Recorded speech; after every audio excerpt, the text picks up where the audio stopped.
क्या आपको पता है कि हजारों मील दूर मिडिल ईस्ट में गिरता एक बम आपकी रसोई के बजट और आपके बैंक बैलेंस को सीधे हिट कर रहा है? शेयर बाजार गिर रहा है, सोने के दाम आसमान छू रहे हैं और आपकी मेहनत की कमाई की वैल्यू साइलेंटली कम होती जा रही है। हम एक ऐसे साइलेंट क्रैश के बीच में हैं जिसे न्यूज़ चैनल वॉर तो कह रहे हैं, लेकिन आपकी वेल्थ का कत्ल कोई नहीं दिखा रहा। आज की वीडियो में हम डिकोड करेंगे कि ये युद्ध आपकी जेब से पैसे कैसे निकाल रहा है और आप खुद को कैसे बचा सकते हैं। जब भी दुनिया के उस हिस्से में तनाव बढ़ता है जहां से दुनिया का 30% तेल आता है, तो पूरी ग्लोबल इकोनॉमी का ब्लड प्रेशर बड़े हट जाता है। पिछले कुछ महीनों में हमने देखा कि कैसे भारतीय शेयर बाजार ने अपनी बढ़त खोई है।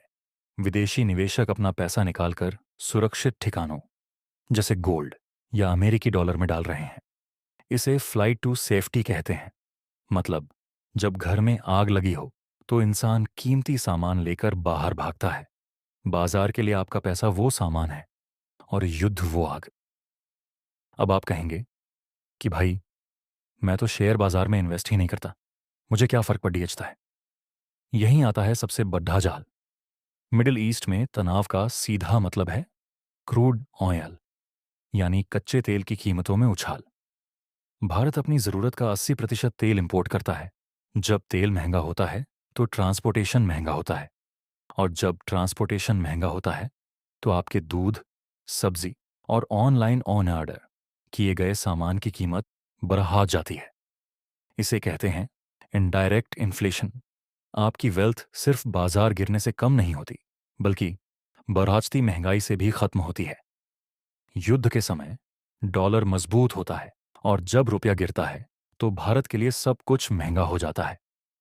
अगर आप विदेश घूमने का प्लान कर रहे हैं या आपका बच्चा बाहर पढ़ रहा है, तो अचानक आपकी कॉस्ट 5 से 10% बीआर आज गई है। ये वो पैसा है जो आपकी सेविंग्स से चुपचाप निकल गया। यही है वो साइलेंट क्रैश जहां आपके पास नोट तो उतने ही हैं, लेकिन उनकी बाइंग पावर कम हो गई है। डरने से काम नहीं चलेगा, स्ट्रैटेजी से काम चलेगा।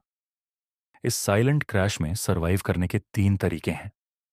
पहला, पैनिक सेल ना करें। बाजार जब डर में हो तब बेचने का नहीं, बल्कि धीरे धीरे अच्छे स्टॉक्स चुनने का समय होता है।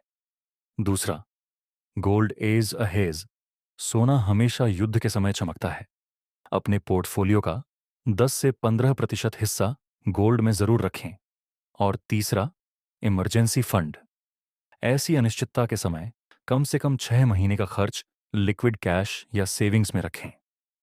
मिडिल ईस्ट का ये संकट कब खत्म होगा ये कोई नहीं जानता, लेकिन इतिहास गवाह है कि जो लोग इस साइलेंट क्रैश को समझकर अपनी वेल्थ को सही जगह डाइवर्सिफाई करते हैं, वही अंत में विनर बनते हैं।